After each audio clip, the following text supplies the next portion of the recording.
सारे प्रणाम, बहुत बहुत स्वागत आपका। मैं हूं आपके साथ मनोरा सक्सेना।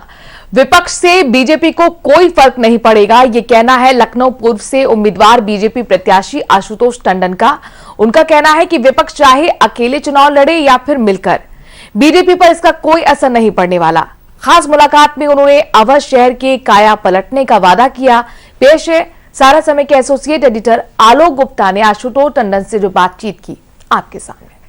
इस वक्त हमारे साथ मौजूद है आशुतोष टंडन जी, जिनको लखनऊ के लोग गोपाल जी के नाम से जानते हैं। पूर्वी विधानसभा सीट से दोबारा उम्मीदवार हैं और जगह जगह पर नुक्कड़ सभाएं कर रहे हैं और देख सकते हैं कि किस तरीके से उनके जो समर्थक हैं वो पहुंचते हैं उनके पास में, उनके बात को सुनते हैं और अपनी बात भी कहते हैं। हम गोपाल जी के साथ में बात करेंगे विभिन्न मुद्दों पर, कैसा चल रहा है उनका चुनाव, और देख रहे हैं कि किस तरीके से समर्थक भी में जोश है और अपनी बात भी वो कह रहे हैं भारत माता के नारे के साथ में। गोपाल जी, 23 फरवरी को लखनऊ में वोट डाले जाएंगे चौथे चरण में।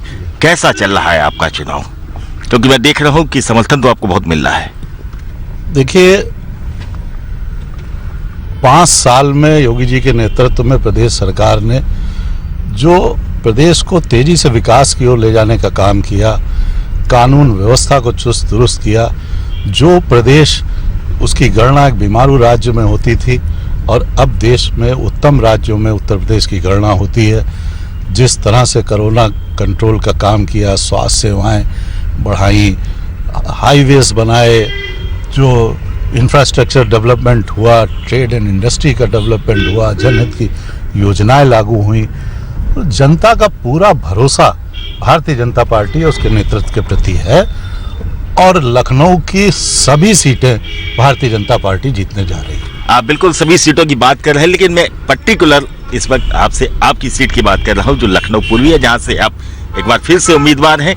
कभी बाबूजी यानी कि लालजी टंडन वहां से उम्मीदवार रहते थे। गोपाल जी तीसरी बार लखनऊ पूरब से मैदान में है और पर्टिकुलर में आप जानना चाहते हो लखनऊ पूरब की क्या स्थिति आप देख रहे हैं? बात अब 9 सीट की कर रहे हैं, लेकिन मैं पूरब की स्थिति जानना चाह रहा हूँ। पूरब में कोई मुकाबला नहीं है। जनता का एक तरफा स्नेह और समर्थन और आशीर्वाद मेरे साथ है। पिछले 5 साल के कार्यकाल में और उससे पहले वाले कार्यकाल में इस क्षेत्र में जितने विकास कार्य हुए हैं वो सब जनता के सामने हैं। गोपाल जी, मैं लखनऊ पूरब की ही केवल बात कर रहा हूं, वहां पर क्या प्रमुख काम आपने किए हैं और आने वाले दिनों में जब जीत कर आएंगे तो क्या प्राथमिकताएं रहेंगी? देखिए, विकास एक सतत प्रक्रिया है, एक कंटिन्यूअस प्रोसेस है और जनप्रतिनिधि का फर्ज है, उसका दायित्व है कि वो विकास को तेजी से कराए। पिछले 2 कार्यकाल मैंने यहाँ रोड्स की दशा, पार्क की दशा, यहाँ पर पेयजल की लाइनें, सीवर की लाइनें, स्ट्रीट लाइट, विद्युत व्यवस्थाएं, स्वास्थ्य व्यवस्थाएं, यहाँ 1000 के लगभग बिजली के पोल मैंने लगवाए, 32 किलोमीटर एबीसी केबल लगवाए, विद्युत का सब 12 करोड़ रुपए की लागत से बना। स्वास्थ्य सेवाओं में 2 प्राथमिक स्वास्थ्य केंद्र यहाँ पर बने नए, उनमें योग्य चिकित्सक लोगों को स्वास्थ्य सेवाएं दे रहे हैं। एक 100 bedded hospital Bhaurao Deoras civil hospital यहाँ है, उसमें मेरी विधायक निधि से 1 करोड़ रुपए से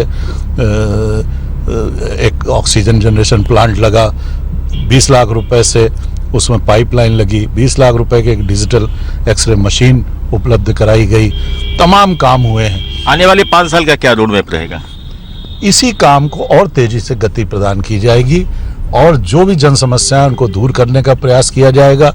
इस क्षेत्र में पार्क बहुत हैं, 300 के लगभग पार्क बनाए गए इस पीरियड में और एक महत्वाकांक्षी योजना हम लोगों ने आरंभ किया है कुकरेल नदी को पुनर्जीवित करने का। बिल्कुल बिल्कुल, मैं यही कहना चाह रहा था कि कुकरेल, आप हर जनसभाओं में आप लोगों को बताते हैं कि कुकरेल नदी है तो लोग आश्चर्य में पड़ जाते हैं, अब बल्कि वो नाले का रूप ले चुकी है। इसको कैसे कन्वर्ट करेंगे? देखिए, कुकरेल नदी है, ये गोमती की सहायक नदी है, 28.5 किलोमीटर इसकी लंबाई है, कुर्सी रोड पे इसका उद्गम है और पेपर मिल कॉलोनी के यहाँ ये गोमती में मिलती है। पिछले 3-4 दशक में सरकारों की लापरवाही से इसमें 52 छोटे नाले नालियां मिल रहे हैं और नदी विलुप्त हो गई, नाले का रूप ले लिया। हमारी सरकार ने, नगर विकास विभाग ने इसकी परियोजना बनाई है। 68 करोड़ रुपए की परियोजना स्वीकृत हुई है, उसका कार्य शुरू हो गया है। उसमें नाले के दोनों तरफ भूमिगत नाले बना के और जितने नाले नालियां उसमें मिल रहे हैं उनको डाइवर्ट करके सीधे सीवेज ट्रीटमेंट प्लांट पे ले जाया जा रहा है। वहाँ से ट्रीट होकर पानी गोमती में गिरेगा और इसमें 10-10 फीट के लगभग सिल्ट जमा है जी। वो 15वें वित्त आयोग की राशि जो सरकार से नगर निगम को मिलती है, उससे 6 करोड़ रुपए का प्रोजेक्ट नगर निगम लखनऊ ने स्वीकृत किया है। वो 10-10 फीट सिल्ट वो हटाएंगे। इस पूरे काम में 1 साल से अधिक समय लगेगा। उसके बाद इसमें शारदा नहर से शुद्ध पानी इसमें छुड़वा के नदी को पुनर्जीवित किया जाएगा। सेकंड फेज में इसके दोनों किनारे उनका सौंदर्यीकरण करके उनमें वॉकिंग ट्रैक, प्लांटेशन, घास, नदी में फुहारे, लाइट करके जहां आज कोई 2 मिनट खड़ा नहीं हो सकता, वहां पर एक पिकनिक स्पॉट जैसा एक रमणीक स्थल बन के आएगा और नदी पुनः पुनर्जीवित होगी। आप बिल्कुल एक बहुत महत्वपूर्ण बात आप लोग जनता को बता रहे हैं कि कुकुरेल नदी, लोग आश्चर्य में पड़ जाते हैं। एक चीज मैं और कहना चाहूंगा, चूंकि आपका जो पूर्वी विधानसभा क्षेत्र है, इसमें इंदिरा नगर का पॉस कॉलोनी आती है, एशिया की सबसे बड़ी कॉलोनी। आसपास में इस रोड पर जाम की समस्या बहुत रहती है, इसके लिए भी कुछ प्लानिंग है? देखिए, जाम के लिए कुकुरेल पर एक पुल था, 2 और बने और इस रिंग रोड पर टेढ़ी पुलिया पर एक फ्लाईओवर बन गया है और मुंशी पुलिया पे दूसरा फ्लाईओवर का काम शुरू हो गया। इससे ट्रैफिक समस्या काफ़ी हद तक दूर हो जाएगी और हमारे सांसद जो आदरणीय रक्षा मंत्री जी हैं, उनके विजन के अनुसार आउटर रिंग रोड बन रही है, उससे लोकल लखनऊ पर ट्रैफिक का दबाव कम हो जाएगा और आने वाले समय में यातायात बहुत सुगम हो जाएगा। बिल्कुल, आउटर रिंग रोड का काम भी युद्ध स्तर पर चल रहा है।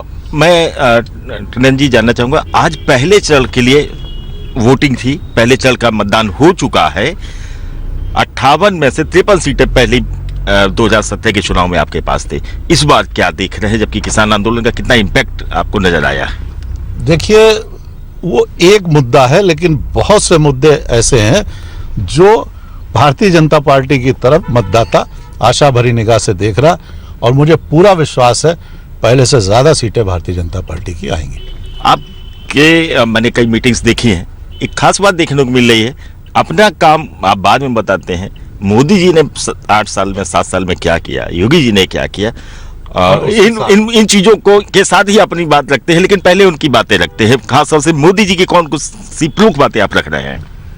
देखिए, हमारे पास ऐसा योग्य नेतृत्व है जो दुनिया में जिनका लोहा माना जाता है, आदरणीय मोदी जी, और प्रदेश में आदरणीय योगी जी, और उनके कारण जो देश में सुखद परिवर्तन आए हैं और प्रदेश में सुखद परिवर्तन आए हैं, तो वो हम जनता जानती भी है, लेकिन हम उन चीजों को जनता के सामने दोहराते हैं और उसके बाद स्थानीय स्तर पर हम लोगों ने जो काम किया वो भी जनता को अवगत कराते हैं। एक आखिरी सवाल, 5 साल आप योगी जी के साथ में रहे हैं, उनकी कौन सी बात सबसे आपको अच्छी लगती है या कौन सा काम उनका सबसे ज्यादा पसंद है? देखिए, कठोर परिश्रम के साथ और 24 घंटे 365 दिन कैसे समाज और देश की बेहतरी के काम हो सके, जनहित के काम हो सके, कैसे लोगों को राहत पहुंचाई जा सके और कैसे लोगों का जीवन स्तर सुधरे, इसके लिए उनका पूरा जीवन समर्पित है।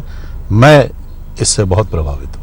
आप बिल्कुल योगी जी से भी बहुत प्रभावित हैं, मोदी जी से भी आप बहुत प्रभावित हैं। और हम एक जनसभा में थे और उसके बाद में दूसरी जनसभा में हम पहुंच चुके हैं, जहां पर टंडन जी का स्वागत लोग करने के लिए आप देख सकते हैं कि मौजूद है। और टंडन जी अब एक और जनसभा के लिए पहुंच गए हैं। और टंडन साहब, मुझसे बात करने के लिए आपका बहुत बहुत धन्यवाद। और गोपाल टंडन जी हैं, आप लखनऊ पूरब से उम्मीदवार हैं और आपका साफ कहना है कि पहले से कहीं ज्यादा सीटें बीजेपी को मिलेंगी और उत्तर प्रदेश में एक बार फिर से पूर्ण बहुमत की सरकार बनेगी। अपनी बातें रखने के साथ साथ टंडन जी हर जगह पर प्रधानमंत्री मोदी के प्रमुख कार्यों का उदाहरण देते हैं, योगी जी के प्रमुख कार्यों का उदाहरण देते हैं और उनका यह भी कहना है, और जो सबसे खास बात वो कहते हैं लखनऊ के लोगों से, कि वो कुकुरेल नदी का जीर्णोद्धार करना उनकी प्राथमिकता है। साथ ही लखनऊ के लोगों को जाम से निजात दिलाना भी उनकी प्राथमिकता है। समय के लिए लखनऊ से वीडियो जर्नलिस्ट रजनीश कुमार के साथ आलोक गुप्ता। एक थोड़े से ब्रेक के लिए रुक रहे हैं, जल्द हाजिर होते हैं।